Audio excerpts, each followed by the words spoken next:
showing how Russia is recruiting completely inexperienced and naive soldiers from Africa, from Syria, who have been captured by Ukraine, where they have not been instantly killed on the battlefield. And you have to think, you know, if Russia is so desperate that it has to recruit these sort of non-soldiers all around the world to fill its ranks, then it clearly has to be in a much weaker position.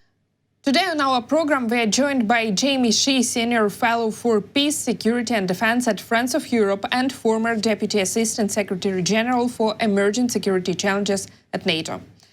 Mr. Shea, as of January 11th, this Russian war against Ukraine has lasted 1,618 days, and actually it's the same length of the time that in Soviet or Russian terminology the so-called Great Patriotic War lasted. Back then, Stalin's army had already taken Berlin, and today we see that Russia is still fighting for small pieces of eastern part of Ukraine. What does this tell us about Russia's power, and is this already a defeat, even the war is not over yet? Well, Sofia, first of all, thanks for having me back on the program.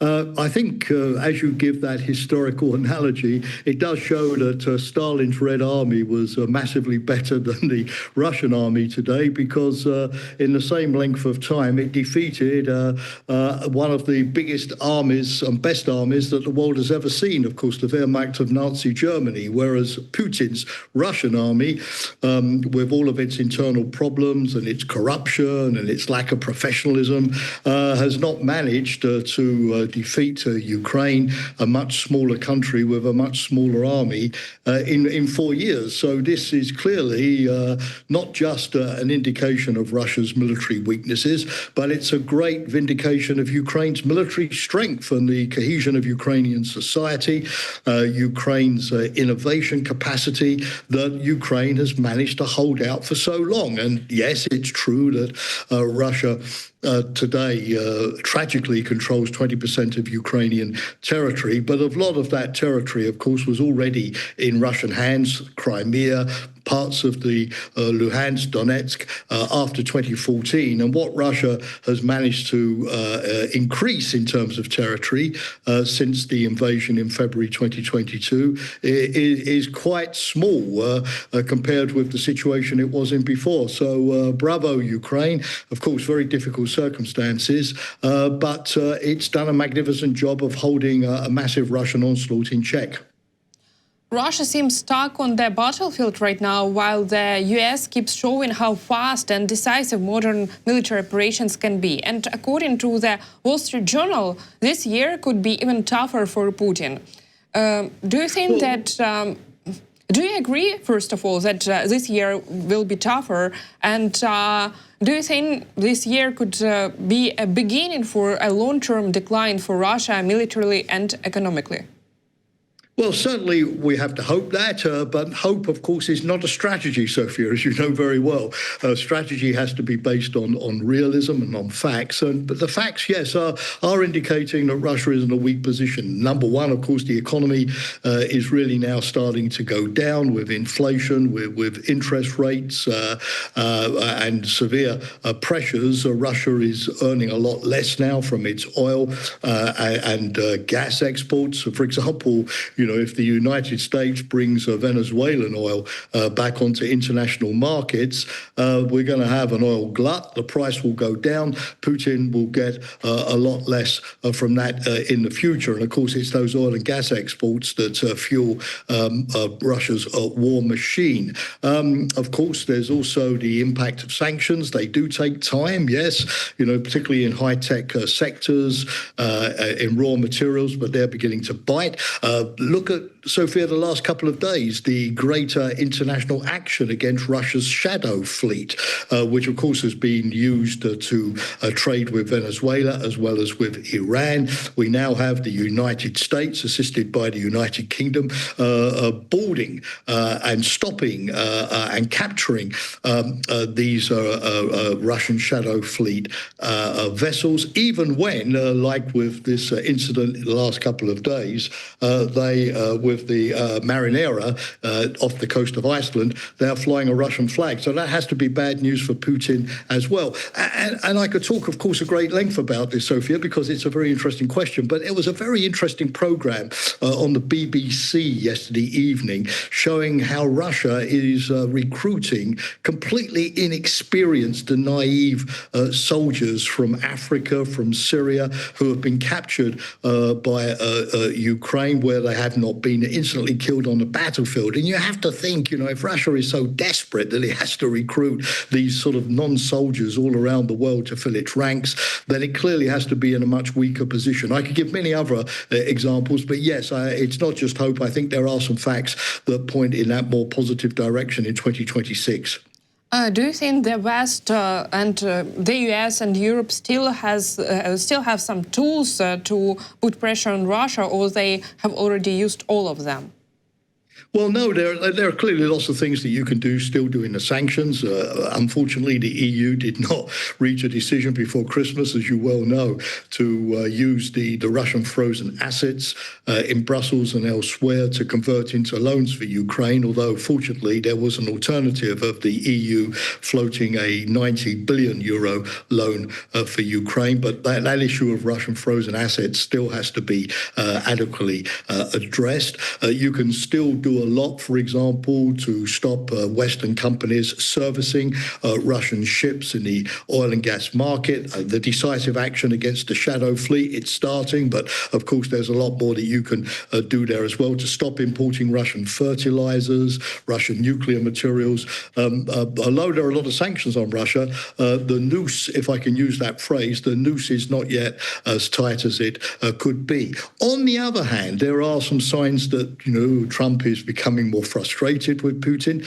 Hopefully it will last.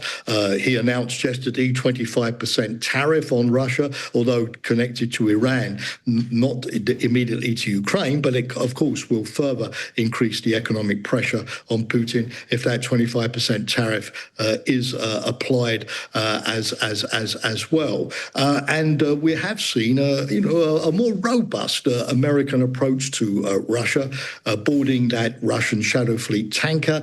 And yesterday in the UN Security Council, the American representative fiercely criticized, rightly, Moscow's cynical use of the Oresnik ballistic missile against Lvov in recent days. So, if that American attitude does become stronger, and America, of course, is also now participating in the Ukrainian security guarantees, that could help to turn the tide as well. So let's see how all of this develops in 2026. And I actually also wanted to ask about Oreshnik. And in just 5 days, Russia has launched 2 massive missile attacks on Ukraine, leaving millions of Ukrainians without heat, electricity, water. And of course, they even used Oreshnik in Lviv region. And yet the reaction from Europe and the US has been muted. I mean, they did some statements, but we did not see any real action. Why is the West still holding back, and what message does that send to the Kremlin from the West? Well, you're right that there have been some statements, and I mentioned the statements in the UN Security Council yesterday, which held an emergency meeting. That's positive to put at least diplomatic pressure on Russia. But I think the Oresnik is also a wake-up call for Europe and for NATO, because those Oresnik missiles can also hit targets within minutes in Poland or the Baltic states or Romania or other NATO countries. And Russia claims that the Oresnik as a hypersonic missile goes so quickly at about 13,000 kilometers an hour that it cannot be shot down. But Ukraine has succeeded in shooting down some Russian hypersonic missiles in the past. Technically, it can be done, but it does show a massive urgent need for NATO and Ukraine to work together on an upgraded anti-missile system, better than the Patriot, better than the SAMP-T and the other anti-missile systems that NATO has so far, which can indeed engage these hypersonic ballistic missiles. Indeed, the Oresnik is a nuclear-capable missile as well, even though, thankfully, the Russians have been using dummy warheads thus far. So, yes, a certain wake-up call to come up with an anti-ballistic missile solution. Meanwhile, European leaders like Emmanuel Macron or Giorgia Meloni are once again talking about the need for dialogue with Vladimir Putin. At the same time, in Brussels, the European Commission agrees in principle, but says the moment has not yet come to talk with the dictator. From your perspective, should Europe be preparing for talks, and what these talks would mean for Ukraine, first of all? Well, I think that, number one, if the Europeans reopen a channel of conversation with Putin, it has to be united. I mean, we cannot have, as we had so often in the past, one European foreign minister going to Moscow with a completely different message than another European foreign minister and showing Putin that the Europeans are all over the place and divided. That's not going to help at all. So it has to be a unified message conveyed by a single spokesperson or a group of spokespeople working together. Number two, at a time, as I've said, when the United States is fortunately taking a tougher line, let's hope it lasts, it has to be a coordinated message with the United States, a Western message. It has to be a firm message in terms of the essential red lines that Ukraine and the West has, and the need for Putin to make concessions for a peace instead of demanding his maximalist positions. We've had in the last couple of days, this wonderful spectacle, Sofia, of the Americans and the Europeans meeting in Paris with the coalition of the willing, agreeing on security guarantees.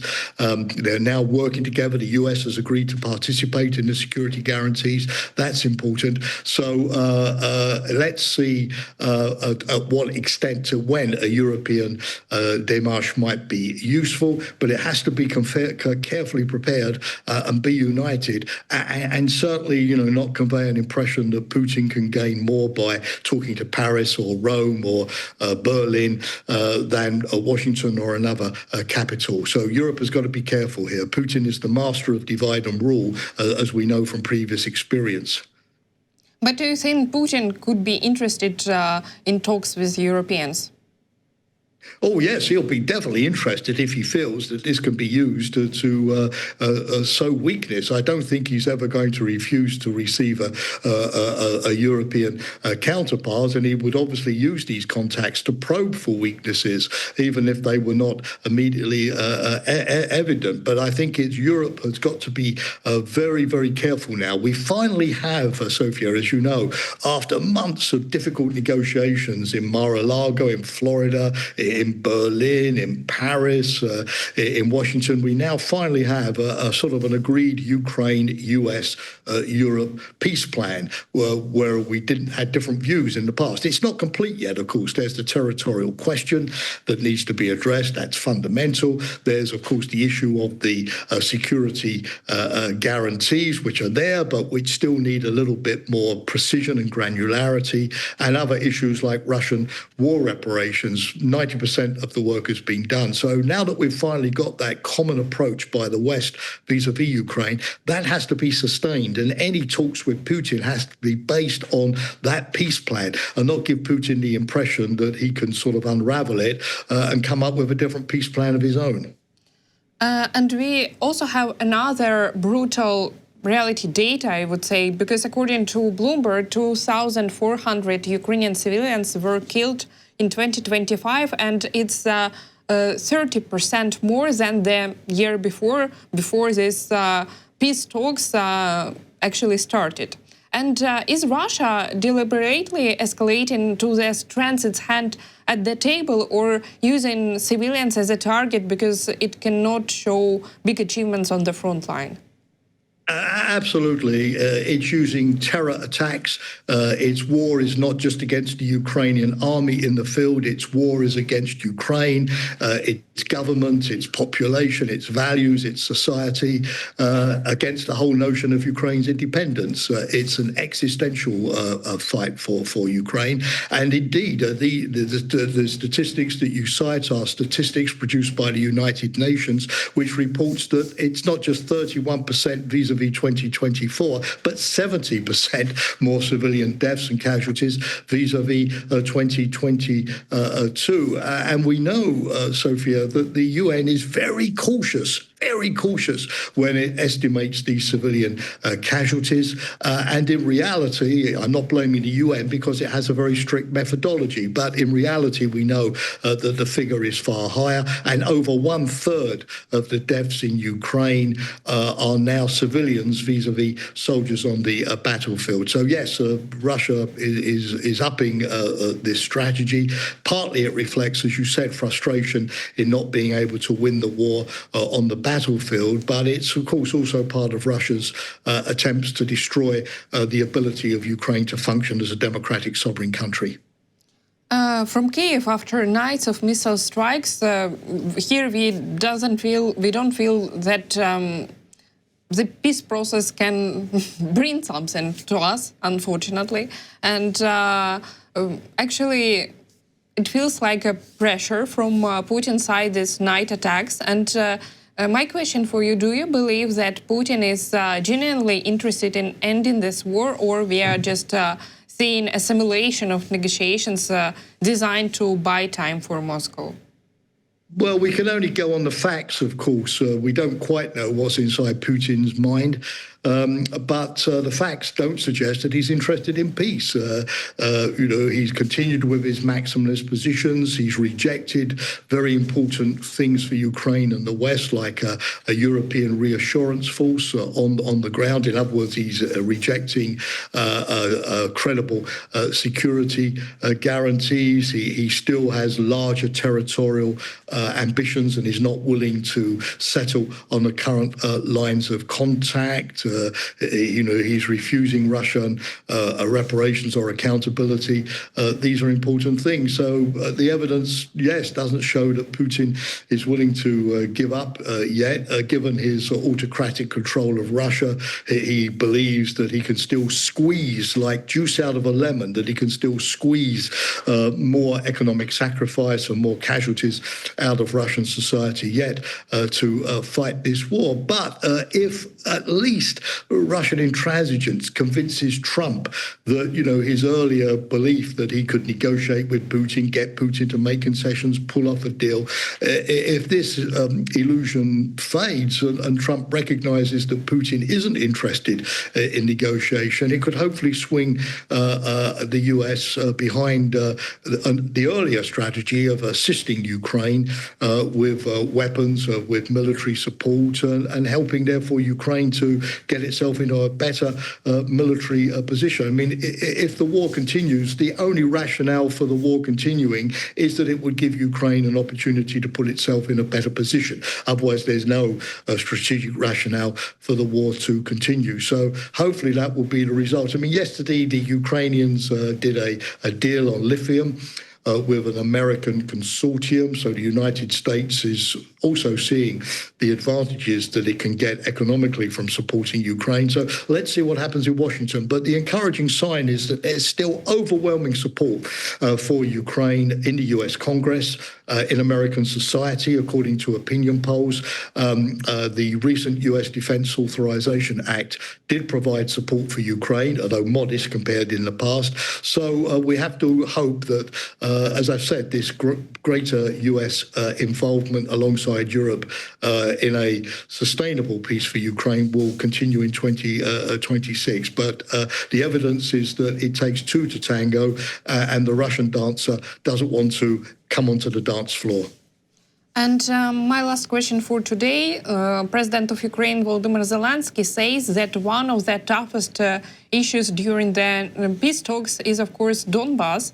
And we know that Russia wants Ukraine out completely from this area. And at the same time, the US is floating the idea of a free economic zone there instead of full occupation. could this proposal actually be realistic for Ukraine and work? And what would it actually mean for Kyiv in practice? Well, I personally, Sofia, as I think I've said in the past, am sceptical about this idea because I don't think it would work. Number one, the economic zones are normally on a coast.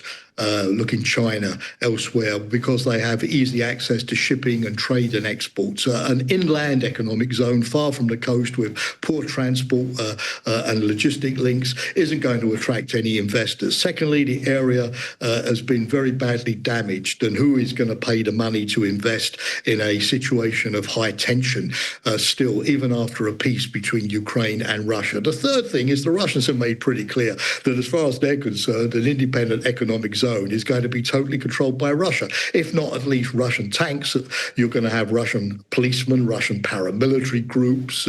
Russians will try to impose their system on the place and absorb it into the territories which they have recently claimed to annex. And Ukrainian control, I think, would be perfunctory, if not non-existent. So I know it's a good quick fix for how to deal with the issue of Russia wanting to claim more territory, which Ukrainian forces have not yet lost on the battlefield.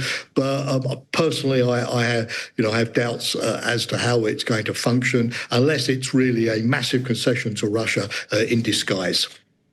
Mr. Shea, thank you very much for this discussion and being with us today. Again, thank you, Sofia, for the invitation, and please stay safe, and let's hope 2026 will be a better year for Ukraine. Thank you.